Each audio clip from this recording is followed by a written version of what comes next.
rolling.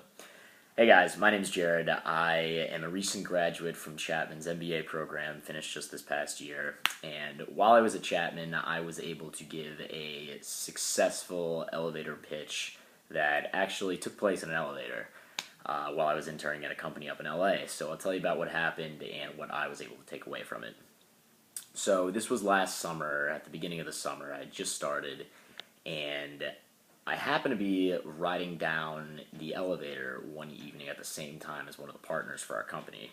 Now, this was a guy that I usually would have not had any sort of contact with. He was a very big wig in the industry that handled a lot of the financial aspects and a lot of other production companies that they were acquiring. He was working on several enormous deals at the time, so he just happened to be in the building that day and happened to be leaving at the same time as me.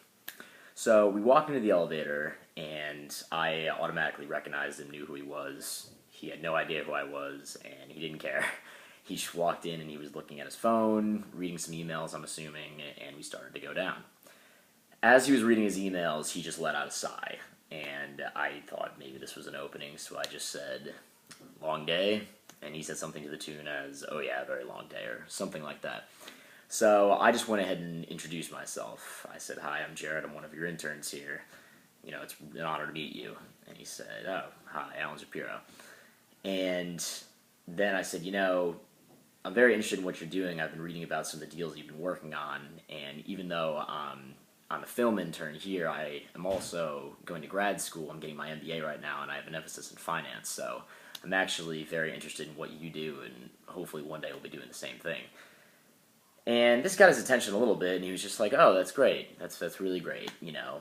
That was it. And then I went ahead and took it a step further, and I said, "Listen, if there's any chance that I could get a meeting with you at any time this summer, I don't care when it is, just 1/2 hour, I know that I could learn a lot from you. If I could pick your brain, that would just be amazing."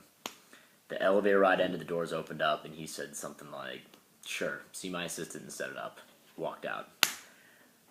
I bugged his assistant probably every day for the next 3 weeks, who was an ice queen. It was very hard to get in there, but I got that meeting, and this is what actually got the attention of my boss, who was the intern coordinator for the company.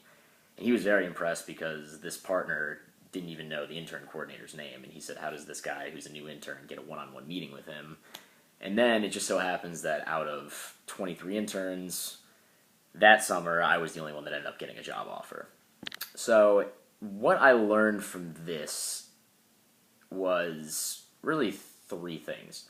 Number one, don't be afraid to start the conversation.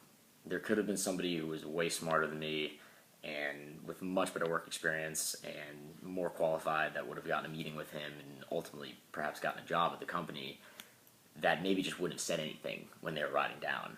People can get intimidated very easily by people that are successful and famous for being successful. Just go ahead and say something. If I didn't speak up, I would have never met with this guy. Number 2, you have to know who you're talking to. I, of course, knew what he looked like. I knew his background, and I knew what deals he was working on. There was, some news articles written about some things he was doing. So the fact that I knew that and was able to tell him, gave me an element of seriousness, and he realized that, I really was a student of the industry and I knew what was going on. So that was really important. The third was I kept it short with what I said. I think one of the most important things when you students are thinking about formulating your own, what they call elevator pitches, even though you have to have in your mind, an idea of what you want to say, you don't want it to be that scripted. And it kind of has to be tailored to each person that you're talking to. This guy worked in entertainment, and he worked in entertainment finance. The fact that I was able to talk about being a film intern, and I was getting my MBA in finance right now, that's really all I needed to say. If I had gone and said, "Hi, I'm Jared, I grew up in upstate New York, I did my undergrad in Connecticut, then I went over to Chapman, this is what I got in the GMATs, and this is what I'm studying right now," and just started blabbering on, he would have been like, "Dude, get away from me," because frankly, nobody cares. I was able to be clear, I was very precise, and just said, "Listen, I'm Jared, I'm one of your interns, I'm studying to do what you do, can I please get a meeting with you?" And he said yes.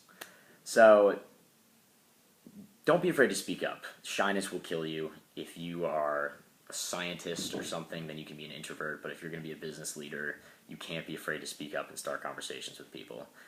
Number two, know who you're talking to. It works a lot better if you can actually have a target and tailor what you're going to say to that person. If this was like somebody that wasn't involved in entertainment finance at all, and he was just some guy in a suit walking down that looked like he was rich, and I started talking entertainment finance, he wouldn't have cared. I knew who he was. I knew that what I was going to say was going to be something of interest to him. And three, I kept it pretty short.